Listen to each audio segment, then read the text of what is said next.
como, Ahí estamos. como me pasó de no decirlo y preguntar después que terminó, pregunto de entrada por si acaso, no hay que dar por obvio nada, ¿viste? Ya estamos, ya estamos, ya estamos. Ahí se van sumando más chicos de psicología y ahí ya estamos grabando todo.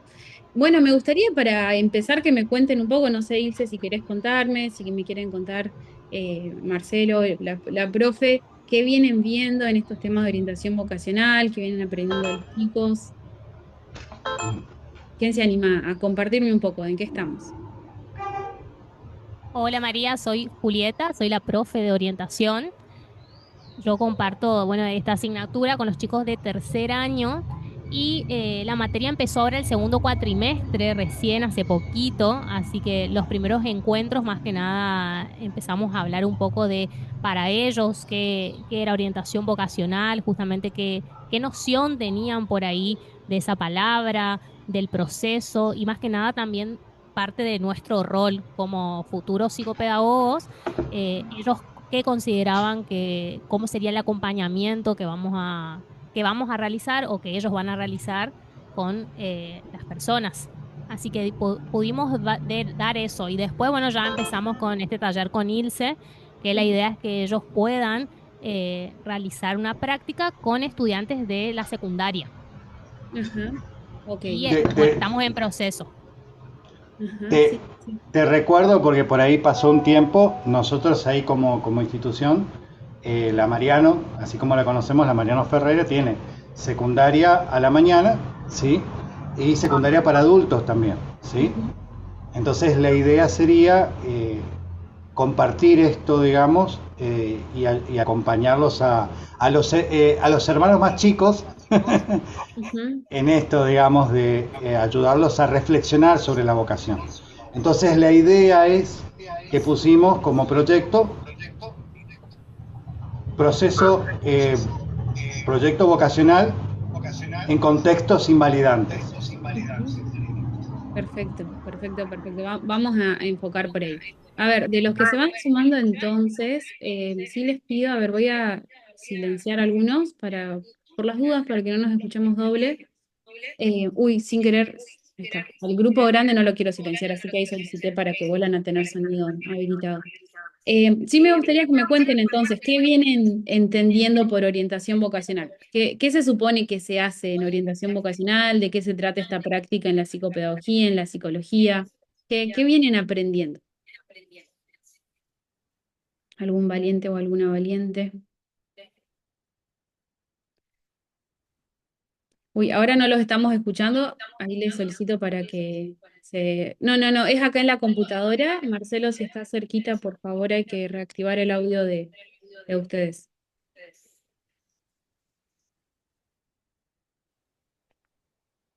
Ahí está, ahora sí. Hola, buenas tardes. Buenas tardes. Mi nombre es Emanuel.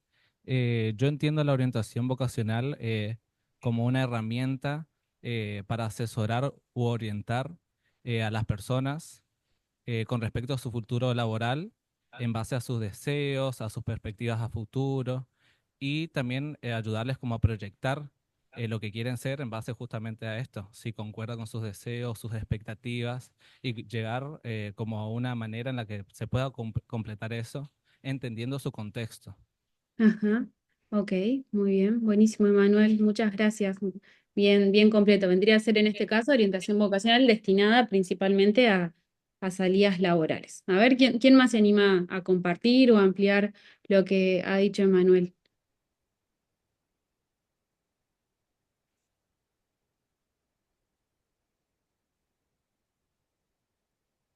Algunos de los chicos de psicología que quizás tienen otro enfoque. A ver, el grupo de Mati y Aima.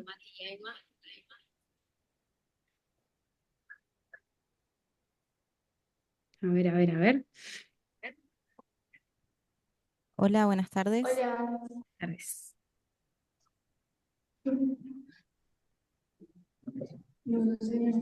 A ver, sí, en el grupo de Mati y Aima los escuchamos, así que sí, sí, pueden contarnos tranquilos, los escuchamos bien.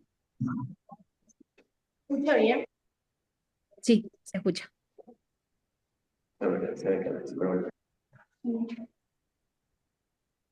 A ver. Ahora no los estamos escuchando, no sé, Ilse, si soy solo yo. No, no se está escuchando. Ok, No, bueno. no los escuchamos. Ok, Acérquense si tienen la computadora, el micrófono, acérquense ahí a hablar.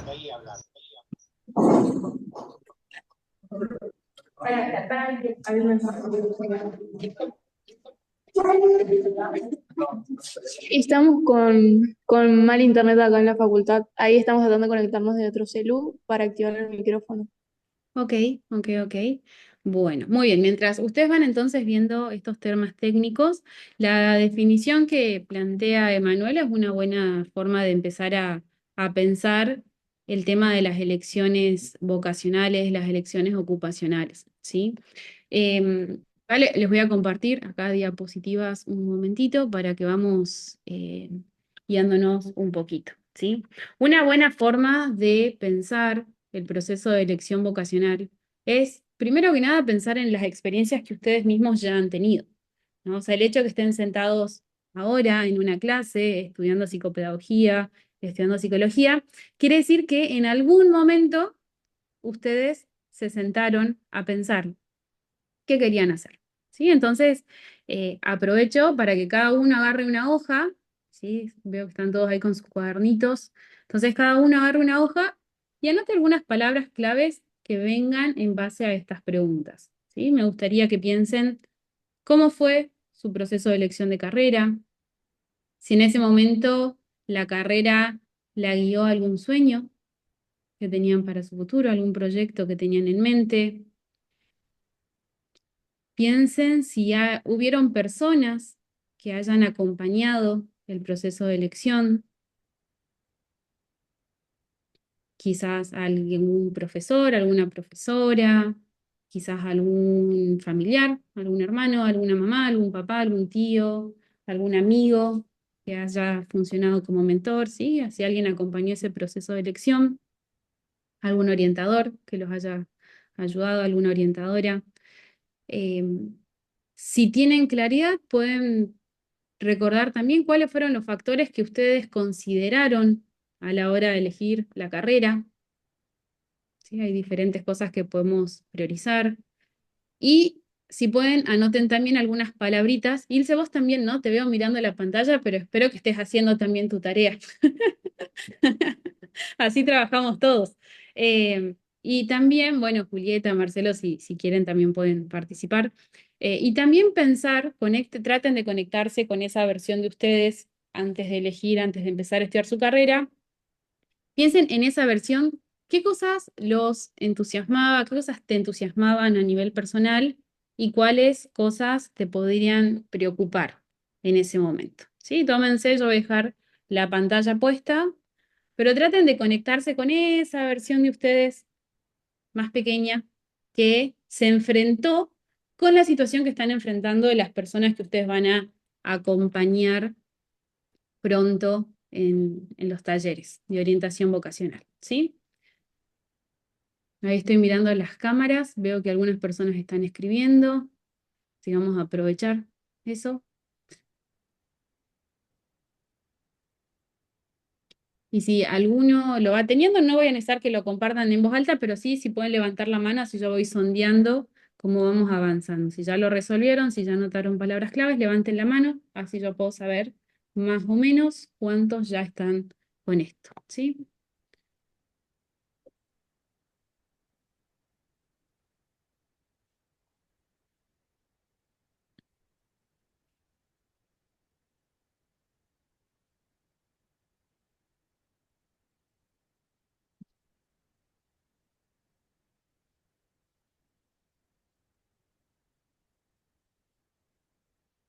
Ahí estamos.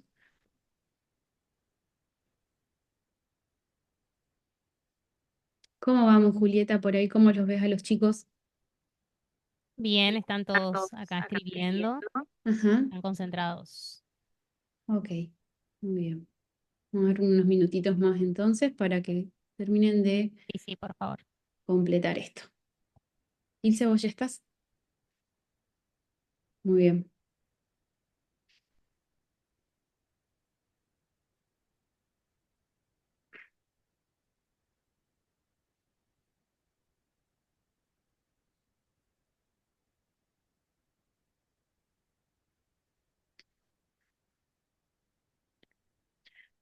A ver, vamos viendo, vamos viendo.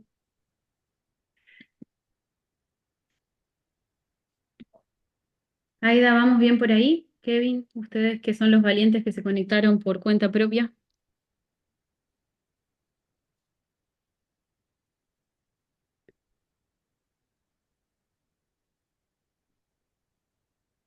Ok, bien. ¿Puedo hablar? Sí, claro, puedes hablar. Por supuesto, puedes activar el micrófono cuando quieras y hablar. Kevin también, todos pueden activar cuando necesiten. ¿Me escucha? Sí, sí, sí, perfecto. Bueno, a mí la consigna me pareció interesante. Yo trabajo en una comunidad terapéutica y, por ejemplo, cuando estamos queriendo acompañar por ahí a personas que están en un proceso, en la comunidad terapéutica trabajamos con personas que están en proceso de rehabilitación del consumo y a la hora de orientar o acompañar, eh, vamos focalizando un poco más en la fortaleza, los obstáculos y también en el trabajo que puedan hacer en su proceso personal es tan importante para que la persona pueda reconocer qué cosas le gustan, porque a veces se puede abrir un abanico de oportunidades, pero también qué cosas le movilizan, qué sueños quieren cumplir, y eso que lo puedan escribir o materializar en un papel a la hora de armar un proyecto, ver qué alcances tiene, porque por ahí hay personas que todavía no conocen cuáles son sus gustos, o sea, hablo ya a temprana edad o también cuando estamos un poco desorganizados en la vida, que puede pasar en cualquier momento, porque las irrupciones que hay en la vida, cualquier crisis que pueda tener la persona, hace también a una desorganización porque no hay edad para estudiar, pero Ujú, sí por ahí impulsar desde la motivación y las capacidades que, o las habilidades que pueda tener o desarrollar en el campo profesional o laboral, porque a veces también van incursionando en distintos trabajos y no lo mantienen porque no hay un logro, ujú. no hay esa satisfacción real de que este trabajo me pueda llenar o no. Entonces es muy importante, o sea, desde mi punto de vista, eh, que ese proyecto que se emprenda también llegue a concretarse con esa voluntad y ese interés, esa motivación, que es la chispa que hace a que uno esté encendido en un proyecto. Ujú. Desde mi punto de vista, ese es el aporte que puedo dar. Ok, qué interesante tu experiencia, Aida, y creo que nos va a servir mucho para algo que vamos a comentar en un ratito, que es justamente, ¿no? Cómo hay situaciones muy específicas en algunos contextos, en los cuales sean las elecciones de carrera o las elecciones de trabajo, ¿sí? Entonces, eso es importante entender qué pasa en el otro y entender primero qué pasa en nosotros. ¿Sí? Todos ustedes cuando van a ser orientadores, cuando van a acompañar un proceso de elección de carrera o elección de proyecto laboral, han pasado antes por esta situación. Y es muy importante poder desarmar qué significó para nosotros esa situación, porque es la única manera de no tratar de que el otro encaje en mi proceso personal.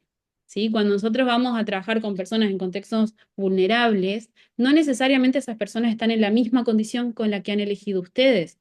Entonces nosotros tenemos que ser, o nosotras tenemos que ser muy claras en dónde estoy parado yo y qué estoy entendiendo yo por una elección de carrera para poder dejar un ratito de lado eso y poder realmente ver a la persona que yo tengo enfrente, ¿sí? Es real que en todos los casos un proceso de orientación vocacional u ocupacional lleva a que la persona construya o por lo menos se oriente respecto a qué es lo que quiere hacer a futuro, pero hay algunas características que son distintas en unos casos y en otros casos, ¿sí? Entonces, si nosotros volvemos acá, orientación vocacional tiene esta función de la que estamos hablando. La definición que nos daba Emanuel hace un ratito es algo que nosotros en general tomamos cuando estamos en contextos de posibilidad.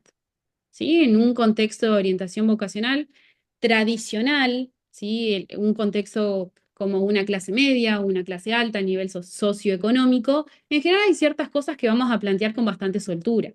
¿Sí? Vamos a hacer toda una indagación respecto a la personalidad, cuáles son las características que tiene esta persona o este grupo que yo tengo enfrente, cuáles son sus intereses o motivaciones, cuál es la historia a nivel familiar, esto que decía Aida, cuáles son las habilidades, las destrezas que tiene la persona, cuáles son sus motivaciones a futuro, qué proyecta, qué valores tiene.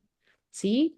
Hay muchas formas de recorrer estos aspectos, ¿sí? Ustedes ya los han visto en un montón de materias seguro, hay test, hay técnicas, hay un montón de recursos colgados en internet, pueden usar ChatGPT, preguntarle, ¿cómo hago para conocer los intereses de una persona? ¿Qué preguntas le podría hacer? ¿Sí? O sea, no es difícil encontrar recursos para indagar respecto a estas áreas. ¿Vamos hasta acá? Bien, sí, obviamente si quieren sacar una foto, pueden sacar una foto esta pantalla que nos cuenta un poco cuáles son los aspectos que vamos a ir mirando, porque de hecho hay una autora que se llama Cecilia Crousel, que es una licenciada en psicopedagogía, justamente, su apellido es Crousel, o sea, Crouzel, Cecilia Crousel. Ella habla, ¿no?, de un árbol en el cual nosotros vamos ubicando, a medida que conocemos a la persona, vamos ubicando esto, ¿no? A ver cómo es su forma de ser, qué le gusta, vamos tratando de comprender a la persona, porque en ese entramado, que es el yo, luego buscamos qué proyecto laboral, qué proyecto académico podría serle funcional a esa persona, ¿sí? Esto en los contextos de posibilidad, contextos habilitantes en los cuales la familia le dice, elegí qué querés estudiar y nosotros te acompañamos, ¿sí? Muchos de ustedes tal vez eligieron en estos contextos, ¿sí? Ahora, la verdad es que no todas las personas tienen las mismas posibilidades, ¿sí? Hay muchas veces, y tal vez a alguno de ustedes les pasó, que cuando uno está terminando de la escuela secundaria, la respuesta de la familia es, necesitamos que trabajes, no podemos acompañar económicamente tu proyecto ahora. Hay veces en los cuales, por una cuestión de vida, donde estamos, necesitamos salir de nuestras casas y empezar a trabajar cuanto antes para tener autonomía y después estudiar. Un poco de lo que decía Ida, ¿no? No hay como una edad. En algunos contextos es más fácil o más simple, no sé si más fácil, pero es más simple acceder. Es como que el camino está marcado, no es como obvio. Fuiste al secundario, se supone que vas a estudiar algo luego. Pero en estos otros contextos empiezan a aparecer otras situaciones de vida y puede ser que ustedes se las encuentren en la práctica que van a realizar.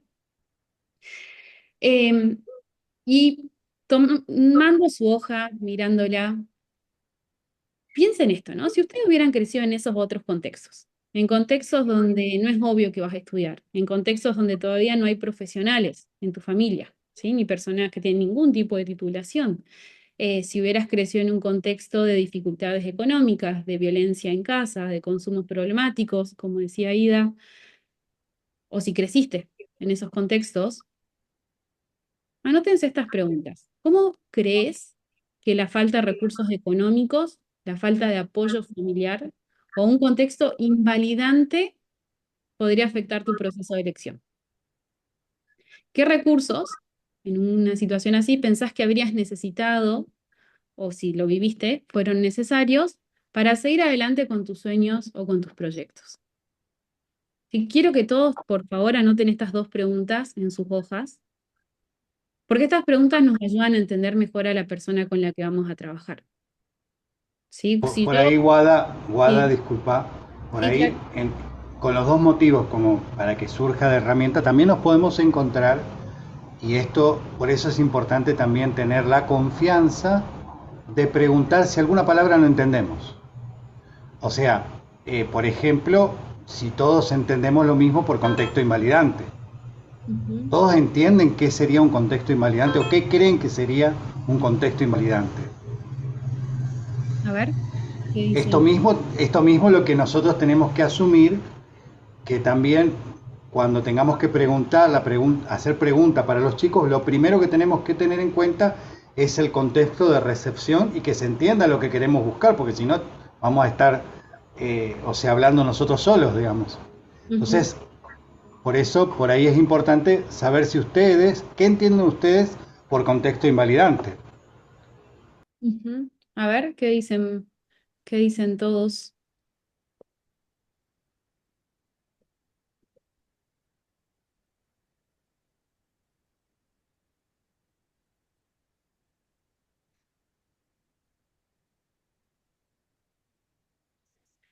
Buenas tardes. Buenas tardes.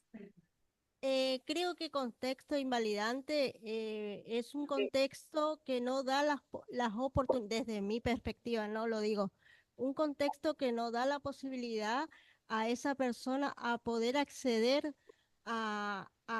en este caso, al estudio. Hay personas por, que por más que quieran acceder a un estudio o continuar sus estudios, por lo económico muchas veces no pueden y quedan sus sueños, sus metas truncadas en eso. Ujú, ok, Creo yo que sería algo de eso, ¿no? bien. Sería entonces que queda invalidado por una cuestión económica, por una dificultad para contar con el apoyo económico para avanzar con el Claro, proyecto. sí. Y Ok, creo que en estos momentos se da mucho en el contexto que vivimos, económico, social, y es como que muchas personas, muchos adolescentes quedan en el secundario y a pesar de por ahí querer seguir o que los padres quieran que siga, no se da, lamentablemente. ujú, Bueno, eso sería más o menos lo ok, que yo creo. ok. Muchas gracias por tu aporte. A ver, ¿alguien más se anima? Gracias a usted. Un placer. Buenas tardes. Buenas tardes. Otro contexto invalidante, desde mi punto de vista, sería en el ámbito del campo. Por ejemplo, hay pueblos que solo cuentan con una o dos carreras y no tienen elecciones las personas. Estudian porque necesitan tener un trabajo estable. Por ejemplo, estudian maestros porque no le queda otra, no tienen muchas elecciones de carrera. Para mí sería eso también un contexto invalidante. Ujú, ok, qué interesante ese aporte. Muy bueno, muchas gracias. Aida, habías destrabado tu micrófono, ¿querías compartir también tu mirada? Profe, también con contextos invalidantes también podemos remitirnos también a los jóvenes que a temprana edad están maternando, por ejemplo, cuando hay un embarazo en la época del secundario, o sea, no es lo mismo terminar el secundario y tener la posibilidad o una familia que te pueda apoyar y estudiar, porque a veces puede ser de escasos recursos, pero hay una red que te apoya. Y cuando uno ya está maternando es difícil continuar, finalizar los estudios y por ahí si uno no tiene por ahí una orientación o alguien que por ahí diga, "Ah, bueno, podés ser algo más que mamá solamente", hablando un poco más de la zona más popular, eh, uno se va descubriendo en la vida qué cosas quiere hacer y cuando empezamos a estudiar, por ejemplo, yo puedo hablar de mi caso particular, soy del interior de Corrientes y fui mamá joven y vine a la capital a trabajar porque tenía que sostener a mi hija y ahí fui descubriendo que podía estudiar, trabajar, pero era difícil quién cría o quién pueda alojar a una niña tan pequeña cuando uno tiene que estudiar en un nivel terciario. Y la verdad que fue muy difícil terminar el terciario y llegar a la universidad, que muchos dicen que las personas de escasos recursos no llegan a la universidad. La verdad que yo sí rompí esa generación con mi familia y llegué a la universidad y me sigo capacitando día a día. Así que por ahí esos contextos invalidantes también son decisiones, pero que uno por ahí relega el acompañar en la niñez a sus hijos y poder estudiar también es un desafío muy importante, porque también hay que sustentar la familia. En ese caso me pasó a mí. Ahí va, muchas gracias. Muy, muy bueno los ejemplos que todos están compartiendo, ¿sí? Sería interesante, Ilse, también sumar tu mirada. Acá creo que en lo que van los chicos, las chicas compartiendo en realidad, invalidante lo vamos a estar entendiendo como factores que se van a estar interponiendo en el avance o en el desarrollo de un proyecto vocacional o ocupacional, ¿sí? Que claramente va a variar la intensidad. Hay veces que la dificultad es que mi familia no me permite avanzar con esto que yo quiero, por una cuestión de pensamos que esto no sirve, y hay otras condiciones que van a ser más extremas, ¿sí? Por supuesto. Vos, Ilse, ¿qué pensás de esto que estamos conversando todos? No, no, me parece claro, pero yo quería un poco que se ponga en juego esto, porque es Ujú, lo primero que tenemos que considerar, hacer ese relevamiento necesario de cuáles son los contextos de cada uno de los chicos con los que uno trabaja, digamos. Y en principio es importante verlo en nosotros, ¿sí? Entonces, la invalidación, como vos decís, puede tener nosotros podemos tomar una definición en general, pero a lo que nosotros nos interesa, porque el proceso es tan personal, que el discernimiento tiene que ver con la historia y el contexto invalidante de esa persona. No es un concepto así general el que vamos a ocupar. El que vamos a ocupar es el que recabemos nosotros como información. Ajá. Ahí va, ahí va, ahí va. Que esa parte que está diciendo Ilse es súper importante, que es el no dar por supuestos, ¿sí? O sea, si ustedes van a sentarse a trabajar con cualquier persona, en este caso es orientación vocacional, pero lo llevemos al área de la profesión que a ustedes más les guste, encargarnos de no dar nada por supuesto es una parte fundamental, ¿no? Cuando yo les digo a ustedes desarmen su vivencia, es esclarezcan qué parte va a ser suya y qué parte va a ser de la otra persona. No hay nada más agresivo en una práctica o violento en una práctica que ustedes partir de la base de que el otro sí, tal cosa, porque en ustedes es natural, ¿no? Entonces hay que tener mucho cuidado en este caso. Los momentos de elección de carrera, de elección de proyectos, son momentos bisagra. Han sido momentos bisagra en la vida de todas las personas, entonces nosotros tenemos que ser muy cuidadosos en cómo nos vamos a acercar a esto, ¿sí? Es real que diferentes contextos económicos y políticos y sociales en Argentina han llevado a diferentes situaciones. Hoy nos toca algunos, hacia unos años nos tocaron otros y así va cambiando. Entonces es verdad lo que decían, que nos encontramos con personas que pueden estar en situaciones más complejas. El punto de siempre es no darlo, por supuesto, indagar qué es lo que está pasando en la persona que yo tengo enfrente, ¿sí? Cuando nosotros vamos a trabajar en contextos más extremos, ¿sí? En poblaciones más vulnerables, como es el caso ahí de la población con la que vos trabajás, el libro de referencia, el libro de cabecera que sugiero a las personas que estén interesadas en estos contextos es el libro de Sergio Rascobán, que Sergio hace toda una aproximación a cómo trabajar de manera grupal con jóvenes en estos contextos, ¿sí? Chivo al pasar, si todo va bien, cuando regrese de su visita a Francia de su hijo, estará con nosotros, así que te voy a invitar ese día cuando él esté. Por favor, sí, siempre es un placer escucharlo a Sergio y a sus ideas, así que encantada estaré de estar ahí. Este libro de Sergio Rascobán está disponible en internet, ¿sí? Sergio es una persona muy accesible, entonces también está bueno aprovechar porque él tiene mucha experiencia trabajando en estos contextos más inhabilitantes, ¿sí? Cuando ya son más extremas las situaciones. Algunos puntos que para mí son importantes. Perdón, quiero decir que no nos pusimos de acuerdo antes porque nosotros mandamos ese libro. No es que hubo un chivo antes y que nosotros acordamos esto con Guada, ¿eh? O sea, No, para nada. De hecho, no lo sabía. Hubiera sido bueno si lo sabía porque hubiéramos podido como conectar desde otro lugar, pero realmente es una conexión genuina, ¿sí?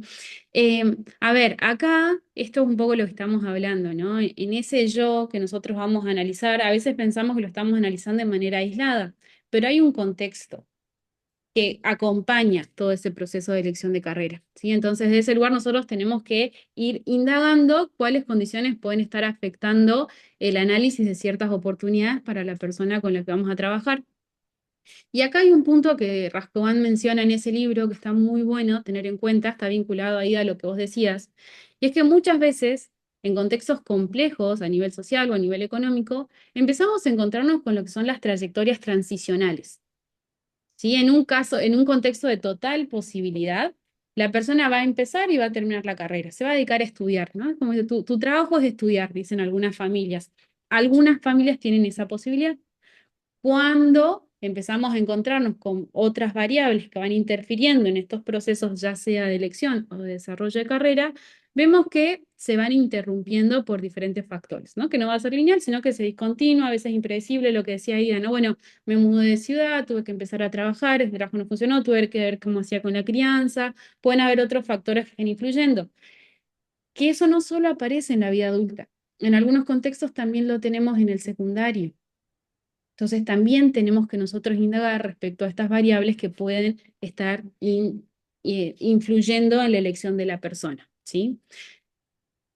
Para poder ponerle un poco palabras amplias a este tipo de trabajos, tareas o actividades que podemos hacer como psicopedagogos o como psicólogos, son estas tres claves, ¿sí? Nosotros en estos casos tenemos que tener muchas veces la iniciativa de acercarnos a las personas. Es muy poco, justamente hace poco en un TREF estuve en una capacitación que estaba Sergio Rascobán y se hablaba de los porcentajes de personas que llegan a la consulta privada, ¿no? Y el estimado que maneja APORA, que es la Asociación de Profesionales de Orientación Vocacional, es que de la población que podría ingresar a la universidad, solamente el 3% consulta de manera voluntaria. Algunos otros, talleres en las escuelas, la gran mayoría nunca pregunta. Y ahí está nuestra tarea. Ustedes van a hacer talleres y ustedes pueden generar espacios que despierten el diálogo. Necesitamos también desde nuestras profesiones salir a buscar a estas personas, ¿no? O sea, generar los espacios y en esos espacios trabajar en clave de escucha y de apertura. Por eso lo que les decía al inicio, ¿no? La necesidad de entender cómo estoy parada yo, cómo estoy parado yo, para poder recibir lo que esa persona tenga para decirme, ¿sí? Lo que sea, ustedes no se imaginan la cantidad de variables que influyen en una elección de carrera. Entonces, para poder ir aprendiéndolas, lo mejor que podemos hacer es ir a la práctica y conocer a la persona. Que este es un punto, ¿no? O sea, respetar la singularidad de la persona. Yo tengo que sentarme y darle tiempo a esa persona con la que estoy trabajando para que explore, para que conozca. Fíjense qué distinto el caso de Aida quizás al caso de ustedes, o quizás es muy similar y algunos han resonado, y a la vez qué distinto el caso de Aida con el caso de las personas con las que ella trabaja en su día a día, ¿no? Entonces, estos espacios, cuando yo les hablo de la apertura y de la escucha, es darle la posibilidad a la persona que revise su historia con todos los detalles y ustedes no bloquear nada de lo que esa persona tenga para decir. Un poco lo que decía Gilce también hace un ratito, ¿no? Cuando digo, bueno, a ver, y cuando me decís esto, ¿no? Cuando me decís, bueno, porque así son las cosas en la familia, ¿a qué vas? ¿Cuáles son estas tradiciones familiares que se tienen en relación al trabajo? ¿Cuáles son estas creencias sobre la universidad, sobre los terciarios? Nosotros tenemos que generar el lugar para que la persona con la que estamos trabajando vaya construyéndose. Bien. Por ahí, Guada, esto de pensar en esto de destituir las obviedades o poner en evidencia las obviedades nuestras, es que por ahí la pregunta no tiene que ser directamente sobre la carrera universitaria, porque ya ahí está viciado. O sea, en realidad es una pregunta abierta donde puede estar una tecnicatura, puede estar un estudio universitario, puede estar una ocupación que no necesariamente sea una carrera universitaria. Entonces, en eso también ser cuidadosos de que no estemos poniendo cosas nuestras que ya nos estemos adelantando y no recibimos eso de la población por ahí que nos toque no esté pensando en la universidad. Puede pasar. Exactamente. Bueno, acá abajo justo estamos muy conectados, qué divertido.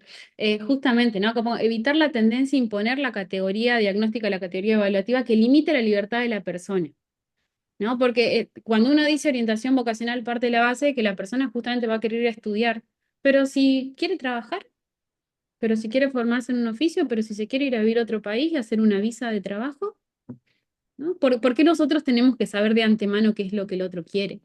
Por eso es el espacio de escucha activa y la apertura.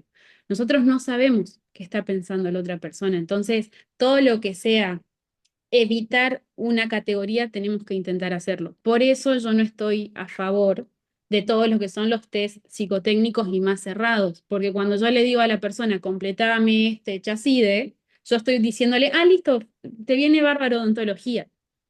Pero si no se puede ir a estudiar una nación de esa odontología, pero si no puede dedicar tiempo a la universidad, se va a frustrar.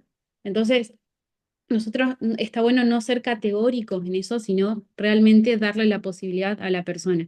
Porque cuando nosotros vamos abriendo la posibilidad, vamos permitiendo que la persona tome sus propias decisiones, ¿sí? Y acá esto es un poco lo que hablamos hace un ratito, permitirle que salga de las circunstancias para construir la vida que la persona se proponga después, ¿sí? Entonces, algunas herramientas que ustedes se pueden llevar para abrir el diálogo con las personas con las que van a trabajar son estas 4 que propone Sergio en su libro, ¿sí?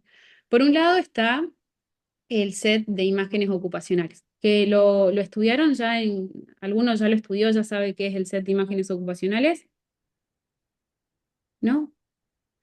El set de imágenes ocupacionales de Rascobán es una cajita que tiene fotos, cientos y cientos y cientos de fotos de personas que están haciendo cosas, no solamente trabajos universitarios ni terciarios, ¿sí? Son personas haciendo cosas en el mundo. no necesitan comprarle a Rascoban el set para poder tenerlo, ¿sí? O sea, cuando yo les digo, hagamos un set de imágenes ocupacionales, es agarren todas las revistas que encuentren en su casa, corten todas las fotos que encuentren ahí y propónganlas. Si acá yo pongo, se trabaja observando y discutiendo las imágenes. Esto nos permite explorar intereses y las reacciones de las personas y promueve un diálogo entre lo subjetivo y lo social, ayudando a los participantes a reflexionar sus deseos y cómo estos deseos encajan con su realidad ocupacional actual, ¿no? O sea, cuando yo de repente puedo dividir, por ejemplo, en un taller de 20 adolescentes, los puedo dividir en unos grupos de 5 personas, ¿no? Lo divido en 4 grupos y digo, bueno, a ver, fíjense qué encuentran en estas fotos, ¿no? Y empiezan a jugar y cada uno de los chicos elige una foto y se siente identificado con eso. Y yo puedo jugar con las preguntas, voy sacando a la persona de la circunstancia para llevarla al deseo y en el diálogo posterior le permito a la persona volver a la circunstancia y construir un camino a lo que quiere lograr. Bien, pero esto nos Bueno, permite, sí, se decime. no, que por ahí en esto también de actualizar, hay cosas que ya son de hace mucho, entonces nosotros sabemos que, por ejemplo, normalmente en los cursos tienen grupos de WhatsApp o de Telegram. Ujú. Entonces nosotros podemos ocupar eso para mandarle las fotos y que se reúnan y que lo vean desde su celular, porque también tenemos que actualizar la realidad en la que están ellos, que capaz nosotros cortábamos revistas, ahora ya no existen más las revistas o los diarios. Entonces sí existen las imágenes que pueden circular por el elemento que lo tienen en su mano como el segundo falo, digamos, que sería el celular, digamos, ¿no? Entonces podemos hacer circular esto, tener preparado para compartir esas imágenes y que ellos vayan viendo desde el celular esas imágenes que dice Guada, digamos, por ejemplo. Sí, que en un caso así, a ver, algo que hay una colega que se dedicaba a la orientación vocacional que aprecio mucho, y ella siempre dice, ¿no? La orientación vocacional tiene que ser una invitación al juego, tiene que ser una invitación a ser creativos. Por ejemplo, en el caso de lo que dice Ilse, podemos tomar esta herramienta original y luego permitir que ellos agreguen fotos de trabajos que ven en la vida, ¿no? Y ver qué pasa ahí cuando los chicos van sumando también sus aportes. Sí, una ventaja de si van a hacer ustedes estos talleres para la práctica de la materia de manera presencial, una ventaja de ustedes adelantarse y llevar recortes de revistas es evitar que quizás en el taller o en la dinámica los chicos se distraigan utilizando el cel. Mm. ¿Sí? O sea, en ese contexto específico de tengo que hacer un taller para esta materia, lo mejor sería llevar el recurso físico de manera tal de que los chicos se puedan sentar y estar trabajando ahí, en vivo, ¿no? Porque la verdad, y todos lo sabemos, en el celu nos puede pasar que es muy fácil irnos a Instagram con una notificación. Lo ideal es que los chicos se puedan conectar, más pensando que estos trabajos incomodan. ¿Sí? O sea, los Sí, van a sí, hacer sí. chicos que van a hacer chistes, que van a tratar de evitar un poquito, que van a hacer bromas. Entonces, la idea es, bueno, tratemos de estar lo más presentes posible, ¿sí? De vuelta, el trabajo de imágenes Se dan cuenta, chicos, que Eureka tiene su tiempo, entonces pasaron por varios y sí, acá está la experiencia, digamos. Guada dice, bueno, puede pasar porque, digamos, está sabiendo que puede pasar por la experiencia que tiene trabajando con adolescentes, digamos, ¿no? Ujú. Sí, y van a ver ustedes también, ¿no? O sea, el primer, no, me imagino que van a tener más de un encuentro, ese, ojalá, Julieta, que sea posible para la práctica. Los temas de orientación vocacional, muchas veces los chicos tenemos la fantasía de que lo vamos a resolver en una hora, ¿no? Y en Eureka usamos la metáfora de los viajes, ¿no? Uno prepara un viaje un año para irse de vacaciones, y de repente la carrera que va a ser el trabajo de un montón de años queremos resolverlo en una hora, no. Realmente no funciona, o por lo menos no encontré todavía cómo, si alguno lo encuentra, por favor ayúdeme a lograr ese método. Sí, lo real es que necesitamos un tiempo para trabajar y para hablar. Lo que les quiero decir de lo valioso de este recurso de trabajar con imágenes vinculadas al ocupacional, y ahí dense permiso para recortar libremente todas las imágenes que vean en revistas, no solo lo que ustedes piensen que es un trabajo, sino lo que encuentren, es abrir el diálogo, ¿sí? Es poner disparadores para que la persona pueda hablar de qué le interesa, qué situaciones le llaman la atención, en cuáles jamás se imagina que podría llegar a estar, ¿no? Nosotros ahí vamos tomando nota y vamos permitiendo que la persona vaya conociéndose. Otra técnica muy valiosa, pero esta es más para trabajo individual, si lo quieren exprimir al máximo, es el psicocollage. Hay una autora, una psicóloga de Buenos Aires, que trabaja muy bonito, se llama Marta Guberman. Marta tiene todo lo que es el análisis, por ahí para los de psicología ya la deben conocer. Marta trabaja con lo que es el estudio del collage, ¿no? Como espacio en blanco y cómo la persona lo va rellenando. Nos permite ir analizando, ¿no? Bueno, qué está poniendo en su pasado, qué está poniendo en su presente, qué está proyectando para su futuro, es de un análisis de la técnica a nivel proyectivo, pero en términos de trabajo grupal, invitar a hacer un psicocollage con qué me representa, ¿no? Nos permite a nosotros abrir algo que parece muy inocente e inofensivo, pero que la persona pueda poner de sí lo que va resonando con sus proyectos de futuro. Si ustedes pueden usar las preguntas que les dije al comienzo, ¿no? Vamos trayendo preguntas para que se vaya conociendo. El objetivo de estas técnicas visuales es sacar el foco de la presión que sienten en general las personas a la hora de elegir un proyecto laboral u ocupacional. ¿Sí? Si yo me siento alguien y le digo, ¿qué querés estudiar? ¿Te imaginas más trabajando en un hospital o en una empresa? Es muy difícil, ¿sí? O sea, genera más tensión de la que ya tiene la persona. Entonces, estas técnicas, que son más grupales, que son más didácticas, nos permiten bajar la tensión y abrir el diálogo con las personas. ¿Vamos hasta ahí? Sí, ¿Sí? sí, perfecto. Ok, gracias, Por Julieta. ahí yo me quedé pensando en esto de los adolescentes, que por ahí estas actividades al inicio, cuando uno explica la actividad o invita a que lo podamos realizar, por ahí lo minimizan diciendo, bueno, es una actividad para niños o siempre empiezan con esa perspectiva y es muy lindo como al finalizar la actividad se dan cuenta de lo importante o lo que les gustó realizar la actividad y lo productivo que fue. Inclusive podemos invitar también a que ellos cuenten cómo se sienten y proyectan justamente en ese collage o en esas imágenes su vida o lo que en ese momento sintieron realizarlo, pero cambia mucho la perspectiva de cómo inician la actividad y cómo lo finalizan. Totalmente, sí, es lindo verlos. En general, trabajar con adolescentes tiene eso lindo de que cuando uno propone juego, los adolescentes juegan, ¿no? Si por ahí nos ponemos más técnicos, más formales, es difícil lograr ahí una conexión con ellos. Uy, perdón. Entonces, desde ese lugar está buenísimo, ¿no? Como decís, Julieta, abrir y después que ellos mismos vean qué fue lo que pasó en el espacio de trabajo, ¿no? Algo que sí les sugiero para todos, porque todavía están estudiando, es sí tener siempre mucho cuidado con sus preguntas, de abrir preguntas que puedan sostener la respuesta, ¿sí? Estas técnicas son técnicas que pueden tener un nivel soft o un nivel muy profundo. No depende cuánto yo me meta en la indagación. Entonces, vayan chequeando con termómetro grupal, también abrir lo que puedan sostener. Si no abran temas que no.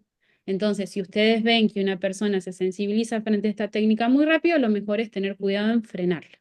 ¿Sí? Como decir, bueno, a ver, vamos a ir hasta acá, llevar el grupo para otro lado, pero no profundizar más. ¿Sí? Las técnicas proyectivas son muy lúdicas, nos permiten jugar, nos permiten abrir el diálogo, pero si nos vamos demasiado adentro, nos entramos en terrenos más terapéuticos y ahí hay que saber manejar.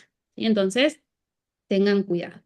Bueno, estas dos técnicas entonces, como disparadores de conversación, están buenísimas, ¿sí? Traten de llevarse cuando hagan los talleres algunas preguntas para hacer al respecto, ¿no? Como, ¿y qué imágenes les llamaron la atención? ¿Qué les gustó? ¿Qué no les gustó? ¿En cuáles se verían? ¿Cuáles no harían jamás? ¿No? Prepárense un set de preguntas para ir y en el collage, en el psicocollage, pueden entrar con algo más amplio y lograr más nivel de detalle, profundizando lo que les decía de los factores a la vuelta del yo. ¿Sí? Bueno, a ver qué intereses ves en base a lo que me estás poniendo acá, qué proyectas a futuro, qué cosas notas que vas valorando. Ahora, otras dos técnicas más específicas, si esas no fueron suficientes, que pueden ustedes utilizar, son estas que propone Sergio, que están buenísimas. La técnica de la pastilla mágica es muy graciosa, ya es más para un segundo encuentro, no lo hagan en un primer encuentro porque se van a quedar callados los adolescentes y ustedes no van a saber qué hacer. Eso es más para cuando ya los conocen, ¿sí? Cuando ya hay como un vínculo establecido con quienes trabajan, ahí lo pueden hacer. En esta propuesta lo que él dice es, imagínate que podrías tomar una pastilla que te dé el poder que vos quieras, ¿no? Por ejemplo, yo siempre pienso, a mí me encantaría teletransportarme, me encantaría, ¿no? Me encantaría tener la habilidad de hacer así y estar en el curso con ustedes ahora y no en donde estoy. Entonces, la idea ahí es proponerle alguna habilidad o talento y preguntarle, bueno, ¿y cómo la usarías a esa habilidad? ¿O para qué la usarías?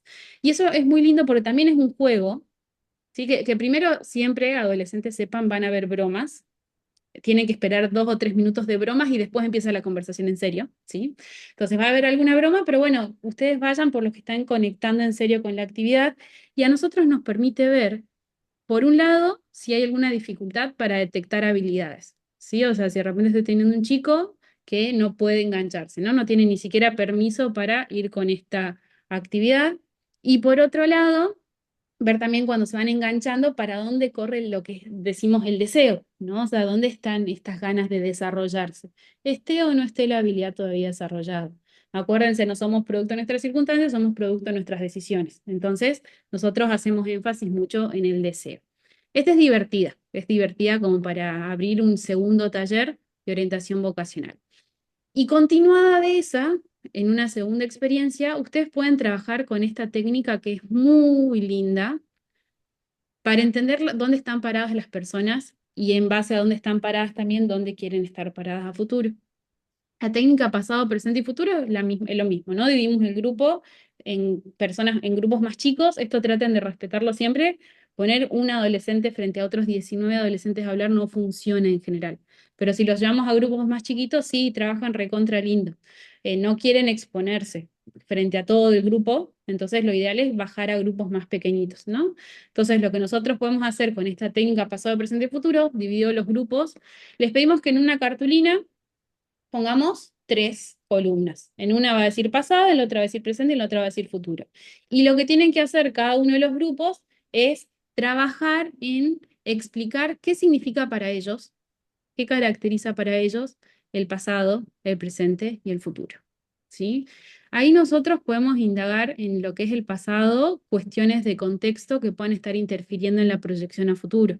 ¿Sí? O sea, si de repente yo tengo un grupo que está marcado, por ejemplo, pasa con la promoción de este año, los chicos que están terminando el secundario este año tienen en el pasado la pandemia.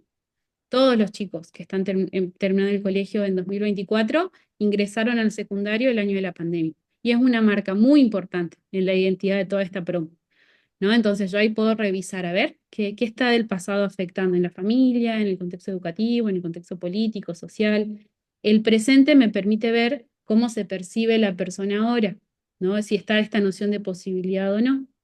Y el futuro, podemos ver también cuánto se permiten jugar y cuánto se permiten hacer con las condiciones que nosotros tenemos en el pasado y en el presente, ¿sí? Son disparadores de conversación que a nosotros nos permiten que el que se está animando a pensar lo diga y el que todavía no tiene muchas palabras para expresar lo que siente pueda también empezar a darle forma a lo que está afectando su elección de carrera, ¿sí? O de trabajo, perdón, ahí yo doy una suposición, o de trabajo o lo que tenga que hacer para adelante. ¿Vamos hasta acá? Sí, sí, sí, sí. Allá, Julieta, ¿estamos? Bien, ¿alguna duda o pregunta de cómo podríamos aplicar esto? Que tengan algunos por ahí. A ver, que los veo más grandes.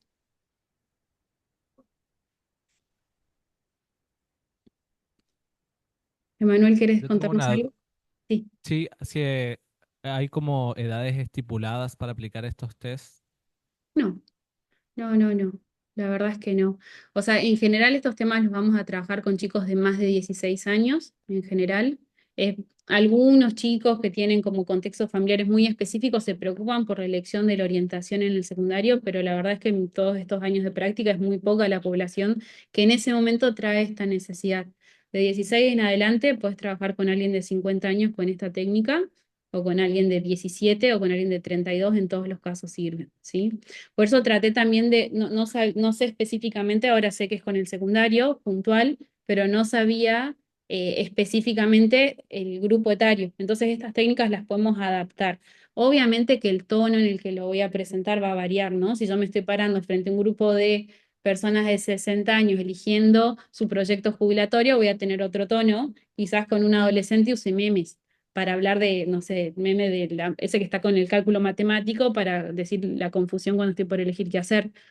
Jueguen con eso, pero la herramienta sirve en todos los casos. A ver, acá Kevin. Por ahí eso, Guada, para no dejarlo pasar. Sí. No todo es test, no todo es cuestionario, ¿sí? ¿Mm? Por eso, fíjense que por ahí Guada habla de dinámicas, como de herramientas, pero no es que todo estés, ¿ok? ¿Sí? Ujú. Ahí va. Que muchas veces, y esto, bueno, ustedes irán descubriendo a los que les guste la orientación vocacional, se descubrirán en el futuro en la manera de ejercerla. Muchas veces los test estandarizados, los que son más psicotécnicos, vendrían a ser, son más un escudo para nosotros que para la persona.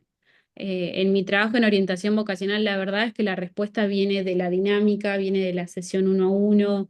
El test es como que baja ansiedad, pero muchas veces nos trae categorías, muchas veces nos trae como, bueno, o hago esto o me va a ir mal. Es como hay en orientación vocacional desde psicología decimos como la fantasía mágica de resolución. El test tiene eso, es como que la persona piensa que mágicamente algo que alguien escribió un día le va a dar la respuesta. Estas otras dinámicas le devuelven la responsabilidad a la persona. Y eso es súper valioso, ¿sí? Acá Kevin preguntaba, ¿qué hacer una vez que te responden lo de la pastilla mágica? Lo que haces ahí es, o sea, siempre está bueno, por ejemplo, pueden tomar la dinámica que quieran, la dinámica del árbol de Cecilia Krauser está buena para ir ordenando la información. Entonces, algo que podrías hacer en ese caso, Kevin, por ejemplo, es decir, bueno, a ver, esto que estás diciendo en vos, ¿lo ves como un interés? Lo podemos colocar en el árbol en la zona de intereses, si lo ves como una habilidad o no, cómo lo podrías desarrollar. ¿Sí? Lo vas bajando a cómo la persona lo ve en el presente y cómo lo proyectaría a futuro, ¿sí? Si la persona tiene mucha ansiedad, o sea, si ven que está como muy angustiado con la ansiedad de futuro, traten de trabajar más en el presente, ¿no? O sea, bueno, no te preocupes de mañana, preocupémonos en conocer quién sos vos hoy y en el presente vas a encontrar las respuestas para el futuro, ¿sí? Y si la persona está muy en modo anestesiada, como muy presente pero sin capacidad de proyección, jugamos más con construir el proyecto a futuro. Bien, bueno, sigo un poquito más. Algunas claves más que les quería dejar. Esto es muy importante, ¿sí? A la hora de trabajar en todos los contextos. O sea, nosotros no queremos darle la respuesta, queremos que la persona construya la respuesta. Por eso estas técnicas son más abiertas, ¿sí? No estamos en enfoques psicotécnicos. Entonces es muy importante, a medida que avance la persona, poder ir validando como la emoción que tiene, ¿sí? A veces va a surgir, muchas veces, surge la angustia. Muchas veces surge el enojo porque no puedo, porque me gustaría, porque no me dejan, surge el miedo, ¿no? La verdad es que trabajar con orientación vocacional es trabajar con emociones pesadas, ¿sí? Entonces, validar estas emociones es importante. Eviten frases como, yo sé que lo re vas a poder hacer, dale, no, si vos querés lo lográs. No, ¿sí? O sea, es como, bueno, entiendo lo que sentís, es difícil, a mí también me costó, ¿no? O sea, traten de validar porque si no me bloquean a la persona y se corta la conexión. Por otro lado, también es muy importante explorar los deseos de la persona. Que alguien tenga una situación difícil no quiere decir que la situación se termine ahí. Quiere decir que hay una situación difícil, pero la vida tiene otros componentes también. Entonces, explorar en esto, por ejemplo, de lo de la pastilla mágica que les decía, o trabajar con el esquema pasado, presente, futuro, la parte de imágenes ocupacionales, todo eso nos habla de deseos, ¿no? Es como sacar un poco a la persona también de la realidad, ver qué hay afuera y después volver. Y por otro lado, también fomentar esto de la autonomía, ¿no? Hay muchos caminos, o sea, ellos van a dar o tomar una decisión, pero las decisiones nunca son las últimas. O sea, uno elige el primer paso, el posible. En mi caso, por ejemplo, yo no tenía la posibilidad de irme a estudiar a otra ciudad. Por una cuestión familiar, económica, no se podía. Y es, bueno, en este rango de opciones que tenés enfrente, ¿qué vas a elegir? Y está bien, ¿no? También está bueno promover eso, a la autonomía de la persona para que explore opciones a su ritmo y en esas opciones a su ritmo ir también encontrando más caminos. En el caso de personas que están en situaciones más extremas, de esto del inhabilitante que hablábamos más temprano, está bueno que ustedes estén muy informados, ¿sí? O sea, si ustedes piensan que las respuestas son, por ejemplo, ir a un terciario y ir a una universidad, avalada por el Ministerio de Educación, y no piensan o no conocen otras opciones, también perdemos la posibilidad de informar adecuadamente. Entonces, el rol de que como orientadores estén al tanto de la oferta académica, estén al tanto de programas de educación flexibles, de talleres donde las personas puedan seguir profundizando sobre sí mismas, si ustedes no van a continuar con ellos, también es una manera valiosa de acompañar, ¿sí? Entonces, ¿qué piensan? ¿Pueden aplicar estos recursos? ¿Está difícil? ¿Cómo lo ven? A ver, por allá. A mí me gustó. No, buenas tardes, buenas noches, no sé cómo. Buenas No, noches. es muy interesante su propuesta. ¿Se escucha? Sí, sí, genial. El- Escuchá, Estaría está en bueno. Salta, no está en otro continente. Ah, Es buenas noches igual.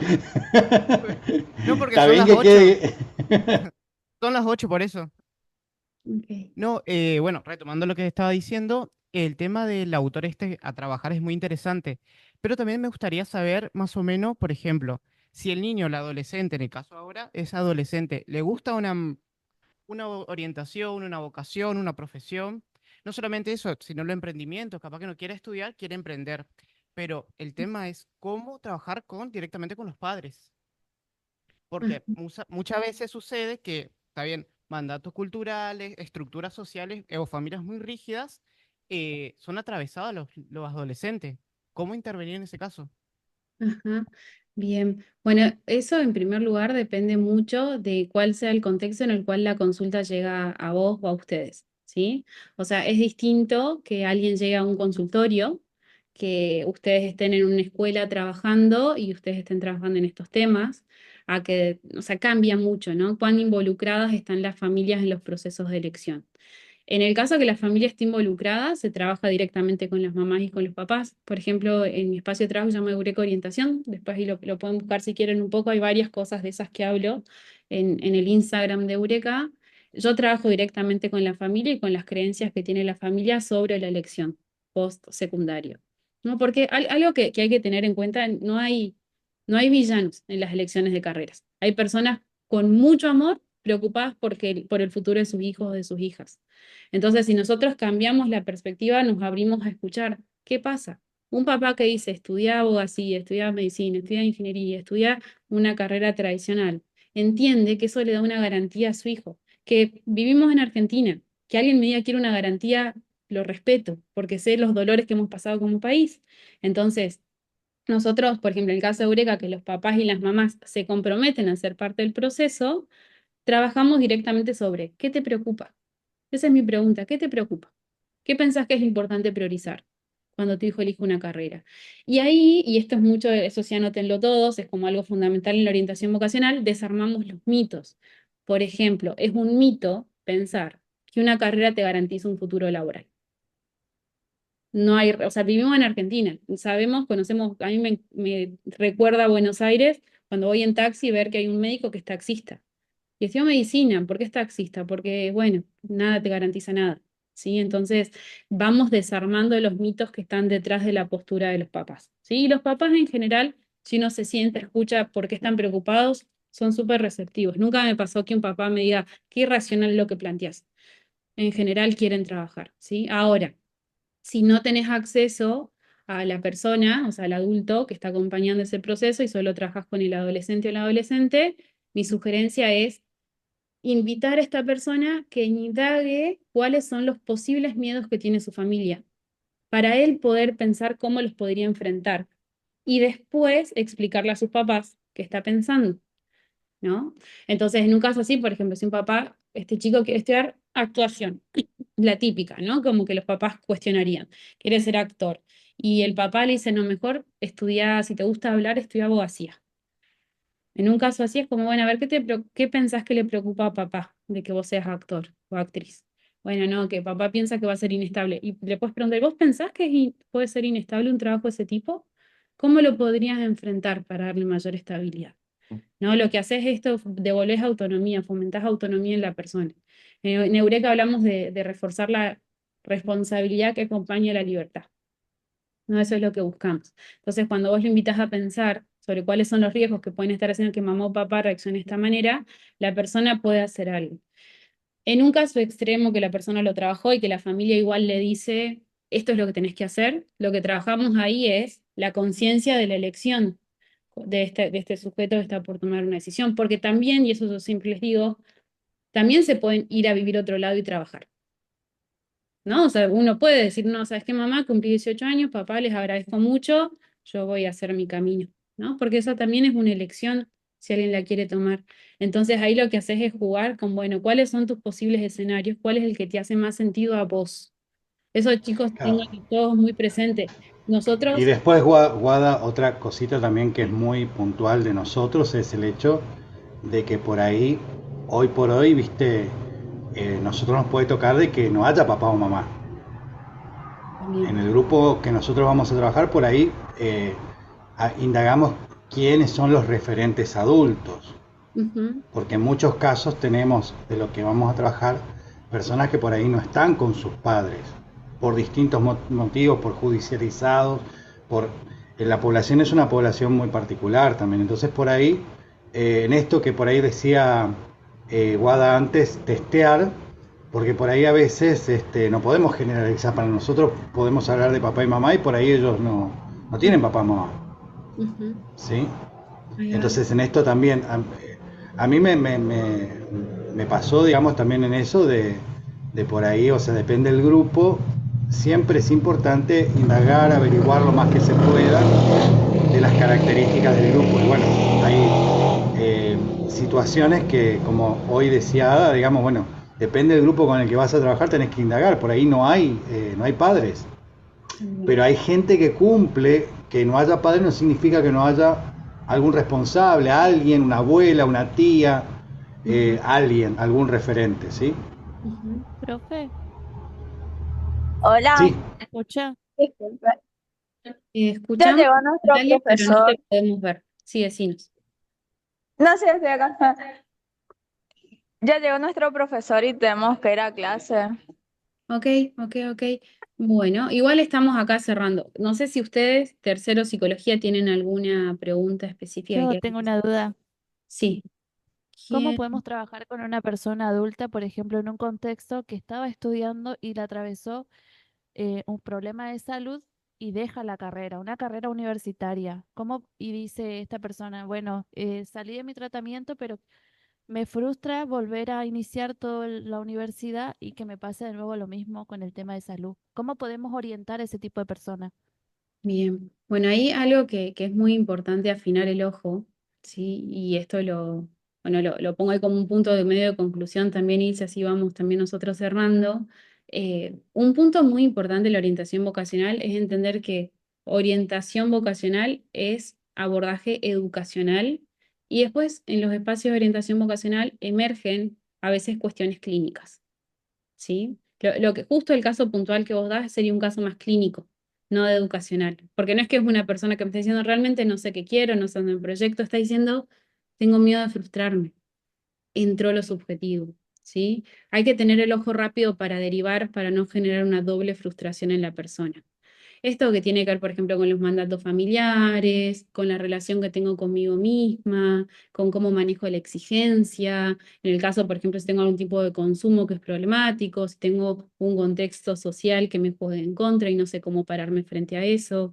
En esos contextos, el abordaje es terapéutico, es sistémico. ¿Sí? No se trabaja desde la orientación vocacional, sino que se deriva a otro tipo de espacios. Ante la duda, deriven, por favor, ¿no? O sea, de vuelta es lo que les dije hace un rato. Estos temas parecen inocentes. No, hacer un test, pero hacer un test no se dan una idea de las cosas que puede remover. En Eureka hemos detectado casos de personalidades múltiples por conversaciones en orientación vocacional de habilidades. Entonces, tengan el ojo atento. Si ustedes escuchan algo que no es netamente orientación, deriven, porque se puede abrir una puerta que tal vez no van a tener las herramientas para sostener. Y hay un otro, hay una otra, que tiene sus dolores, que tiene su historia, y es nuestra responsabilidad cuidar eso. Entonces, en un caso como el que decías puntualmente, con los elementos que me diste del caso, yo lo derivaría a un terapeuta. ¿Sí? Bien, no sé si estoy respondiendo las preguntas de todos. Sí, allá a ver, tomamos una preguntita más. Buenas noches. Buenas noches.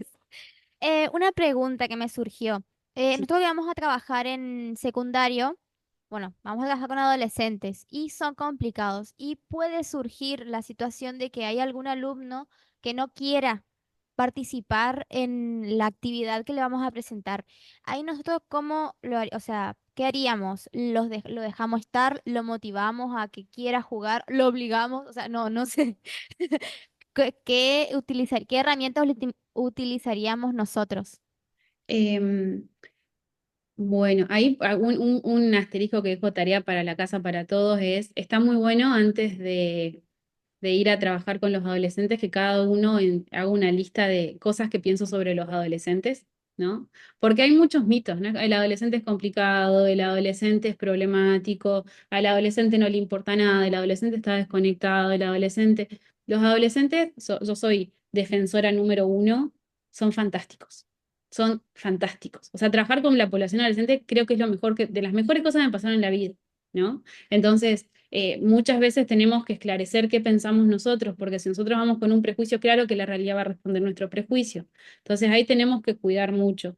Los invito a los que les gusten los adolescentes a leer un libro que se llama Tormenta Cerebral, que es de un autor estadounidense llamado Daniel Siegel, que explica cómo funciona el cerebro adolescente. Y es alucinante. De verdad es el mejor grupo etario para trabajar. No es que los quiera influenciar en que trabajen con adolescentes, pero sí trabajen con adolescentes.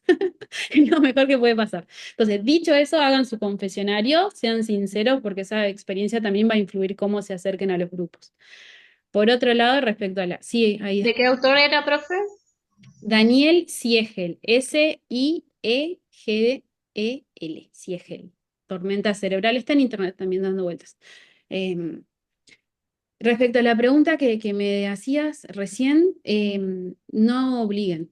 O sea, mi sugerencia es no obligar. Le pueden pedir que sean respetuosos, que se queden en un costadito, que no interfieran en el trabajo de los otros, pero no obliguen a nadie a hacer estas cosas. Porque esto trabajamos con el deseo. Entonces, forzar el deseo en sí mismo no va a funcionar. Pueden pedirle respeto, pero también decirle, bueno, quédate acá, no hace falta que participes si no querés. Si en algún momento te querés sumar a la actividad, siempre sos bienvenido. No dejen la puerta abierta. El adolescente es como, primero va a cerrar un poquito, por eso les digo, esperen que pase el momento del chiste. Súmense a ese juego, ¿no? Como si ustedes los invitan a jugar y ustedes no tienen prejuicios, claramente se va a sumar en el momento, pero necesitamos darles tiempo. Hay veces que el primer encuentro no participa y el segundo ya está participando. Nosotros también tenemos que mostrarle que no somos otro más de esos adultos que no los quieren escuchar, que piensan que el mundo está perdido porque vienen ellos, ¿no? O sea, necesitamos también compartir y que ellos vean que los queremos y queremos darles una mano. Entonces, en ese lugar, mi sugerencia es no forzar, ¿sí? Responde esta Por ahí, pregunta de por acá. ahí, Guada, es medio, esa pregunta abriría otro panorama y bueno, para no estar, porque es todo un trabajo, hay gente que se dedica a hacer proyecto de vida en personas jubiladas de tercera edad, y es otro abanico que me parece que no es que esté cortando la respuesta, sino que da para otra oportunidad y es otra cuestión, digamos. Acá por ahí vamos a focalizarnos más en lo que tiene que ver con lo que vamos a desarrollar por una cuestión de tiempos también, ¿sí? Sí, solo dejo el dato, Kevin, si querés después buscar en Instagram, Eureka Orientación, hay una colega en Salta, Malela, que ella trabaja específicamente proyecto, en realidad es como, sí, como dice Ilse, porque estás trabajando con otras variables como la muerte, ¿no? Ahí enfrente, que te cambia toda la ecuación. Entonces, ella, Malela, lo trabaja re lindo y después te puedo pasar el dato así le escribes. Bien, bueno, Ilse, creo que estamos, creo que hemos dejado preguntas. De eso se Sí. trata hacer orientación vocacional, en dejar Totalmente, preguntas. totalmente. Y esto que me resulta importante compartirlo. Bueno, yo la invito a Guada porque estamos hablando de algo importante. Proyecto de vida va muy conectado a la vocación. Y viste, uno se nota que cuando ama lo que hace, lo transmite así. Pasó volando, Guada nos está compartiendo lo que ama, nos adelantó algo de que eligió trabajar con adolescentes, eligió hacer esto, se nota que es una persona que ama lo que hace y también se forma con seriedad para hacer lo que hace. Así que bueno, yo le agradezco muchísimo porque nos regaló su tiempo, que sé que estaba con un montón de cosas. Así que bueno, gracias por compartir tu pasión. Bueno, Ilse, gracias por confiar siempre por ahí, por apoyar este proyecto. A todos los que, o sea, sé que todos tienen que aprobar la materia porque están cursando una carrera, quizás a alguno le está pasando que esto despierta interés. Síganme en Eureka, escríbanme. O sea, realmente algo que siempre digo es la población adolescente nos necesita trabajando activamente y hay muchas formas de aportar desde los lugares que cada uno elija. Entonces, si alguno, esta charla sirvió para decir, ah, mira, qué complejo, qué interesante, cuánto hay para sumar desde acá, no tengan miedo de mandarme un mensaje al Instagram de Eureka, decir, hola, Guada, ¿sabes qué me quedé pensando? Me gustaría hacer esto, ¿por dónde puedo seguir? ¿No? Y siempre que se pueda, y frente a los desafíos hacemos red y sacamos adelante. Así que gracias, Ilse, por el espacio, gracias Gracias, también. muchas gracias. Queremos agradecer acá también con los estudiantes, Guadalupe, por tu tiempo, por tu experiencia. Es muy importante estos espacios también para los alumnos, así que te agradecemos desde acá también. Un placer, muchas gracias, Julieta, y gracias a todos por su atención. Este quedó grabado, así que Ilse, después hablamos nosotros y vemos dónde lo subimos. Pero bueno, que tengan buenas noches todos y hasta la próxima. Un abrazo grande. Gracias, Ilse. Gracias, muchas Julieta, gracias. chao, chao. Chao. Adiós.